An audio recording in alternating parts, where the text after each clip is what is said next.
Yes, this is Tactical Ready on Tactical United. Man United, nil. Arsenal, nil. Boring, nil. Nothing happened in that game. Just the same old Man United against big clubs. Not creating a lot of chances. Not doing anything of high level quality. Defensively, okay. Attackingly, okay, but nothing special.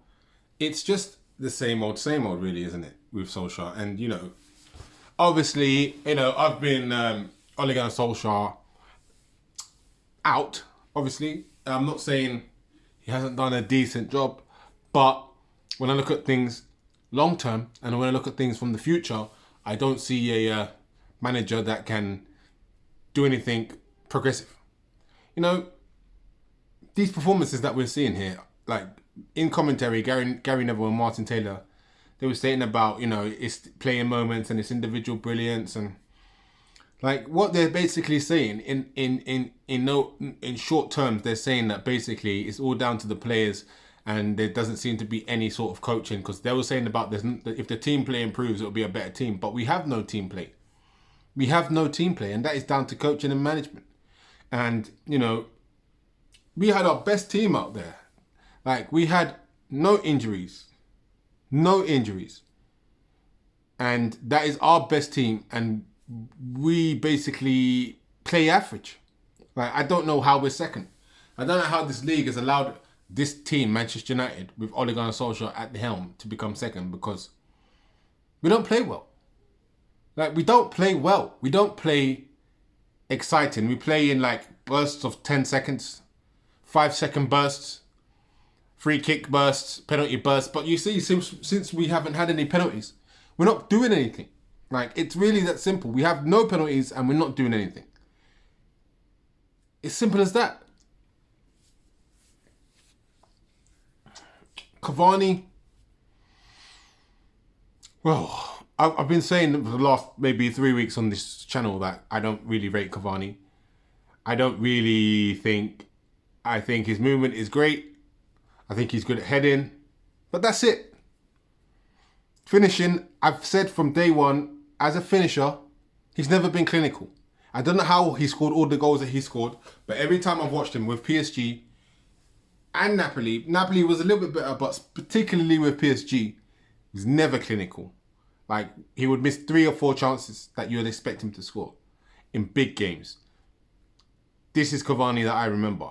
Like, yeah, he scored goals, and yeah, he's done mad bits. I think he's the 3rd highest goal scorer currently playing right now, or 4th behind Ibra. I don't know, 3rd or 4th. I think he's 3rd behind Ibra. So that his record is, yeah, it's that. But what I see with my eyes, I see a striker that is not comfortable on the ball. I see a striker that has no pace. I see a striker that is technically inept. I'm saying inept because he is technically inept. His balance is shocking. He has no balance. But the truth of the matter is, we have to play him there. That's the truth of the matter. Because we got no one else. Like, me personally, I would be brave enough to play Greenwood there for 10 games running. I guarantee you'll get 10 goals. If Greenwood plays there 10 games running, you'll get like 8, 10 goals. I'm telling you. I am telling you. Like, he needs 2, 3 games in a row, and Greenwood will be firing goals. Up front, particularly.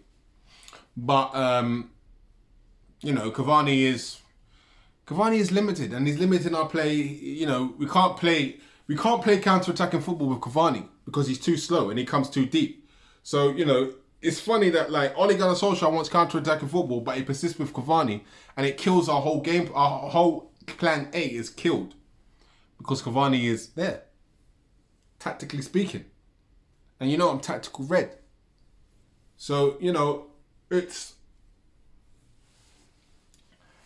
is what it is. It is what it is. And am I surprised we drew? No. Like, a lot of these United fans, you guys are Ole in, or some of you are Ole in. Most of you are Ole don't know. Some are Ole out. When like, as Man United fans, what is our expectation levels? Because first of all, McTominay actually played okay in that game, but As soon as Pogba came in, we looked better. But then Arteta made a tactical substitution, changed Willian for Martinelli, and it did kind of change things a little bit. And you see, like, that's what I'm saying. This is management. This is in-game management. It actually made Arsenal better with Willian. I don't know why, but I guess because the way Willian can hold the ball when Martinelli's up, runs off the ball, where Willian comes to the ball, and I guess they probably needed that more to maintain control of the game. And it worked to a certain degree because obviously they didn't score, but they was a lot better in the second half, and we was okay in the second half. We didn't play great. We wasn't amazing. We had a couple chances. What? The Cavani missed 2. Cavani, yeah. And Martial came on. Why? Van der Beek, if I'm Van der Beek, I'm handing a transfer request. I don't care. I'm like, you know what? I don't want to be here. I'm not here for that. I'm not here to sit on the bench. I'm not here for that. Like, Ahmed Diallo scored 2 goals in the reserves under 23s. We banged 40 million for this kid. Why is he not on the bench? Why does he have to work his way in with players like Dan James, who's proven to be trash? Why are we doing that? This is what I'm saying. These tactics from Oli are shocking. It's always like he thinks people need to work their way in to get into this team that aren't scoring goals. Like, people talk about our defense, but the real issue is the attack. The real issue is the attack. Rashford, IQ is of a baby when it comes to football. Don't know when to pass, don't know when to shoot, don't know when to dribble, don't know when not to dribble, don't know when not to pass, don't know when not to shoot. I mean, no, I'm not interested in players like this. Martial, why did Martial come on the pitch? He didn't do anything in the game. But Oli is too loyal to his loyalty. His loyalty is his downfall. It's his downfall. He will lose his job because of his loyalty to certain trash players like Lindelof, Maguire, Martial. I'm not saying Martial's fully trash, but he's playing trash. Rashford, again, playing trash. You know, the misuse of players. He buys players. If I was a player playing for Manchester United, right, I wouldn't want to come to Manchester United because I think I'm going to be on the bench. I'm not like, and I'm getting in that contract saying I'm playing first team guaranteed football. Well, I ain't coming. Like, because this guy, Oli, he's not guaranteed to drop any of these men. Like, he's not dropping any of these men.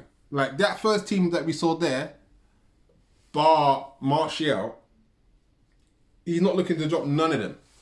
None of them. And to be honest, like, our best player, I tell you, our best player today was Wan-Bissaka. Funny enough. Except for, like, defensively, actually attackingly, he was okay today. Like, he was doing bits attacking-wise. Which is, he's actually improving. Give him his juice. But, yeah, we need to just improve our attack big time. But it's clear to see that our methods aren't being utilized on the pitch. And you know what is clear to me? Like, people say, oh, you're not there on the training field. You're not there. How do you know? Do you know how I know? Because you see what happens on the training field. You see what happens on the pitch. That proves what you're doing on the training field. Now, it proves that on the pitch, we're not really doing a lot on the training field. Bruno was frustrating, anonymous, really, let's be honest, except for set pieces. Like, we need to really look at our team and ask, I mean, to me, this is no surprise. This is no surprise. I've been talking about Bruno Fernandes as an average. He's not average, but a player that is not what people think he is. He's not. He is not. He's good.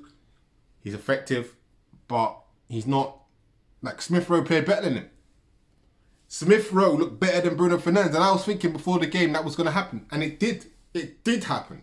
A younger looks better than Bruno Fernandes. A younger makes number 10 look better than how Bruno Fernandes makes number 10. Take away Bruno Fernandes' free kicks and set pieces and penalties. Take that away. Who are you preferring? Like, I'm just being 100% real. Like, I'm being real. And I'm not saying Smith Rowe is better or worse, but you know what? I can see something more than I can see in Bruno Fernandes, because Fernandes gets too frustrated. Fernandes loses his head too much. He's not, you know, you can lose, like, you know, there's the Roy Keane lose your head thing, but he still plays composed. He still controls the game. But Bruno Fernandes loses his head and he loses the control. You know, this is the difference between these two players. But I'm not surprised. Man United, 0-0, Arsenal. Ball fest in my eyes. Another ball fest from Ole Gunnar Solskjaer. And yeah, everyone enjoy the rest of their evening.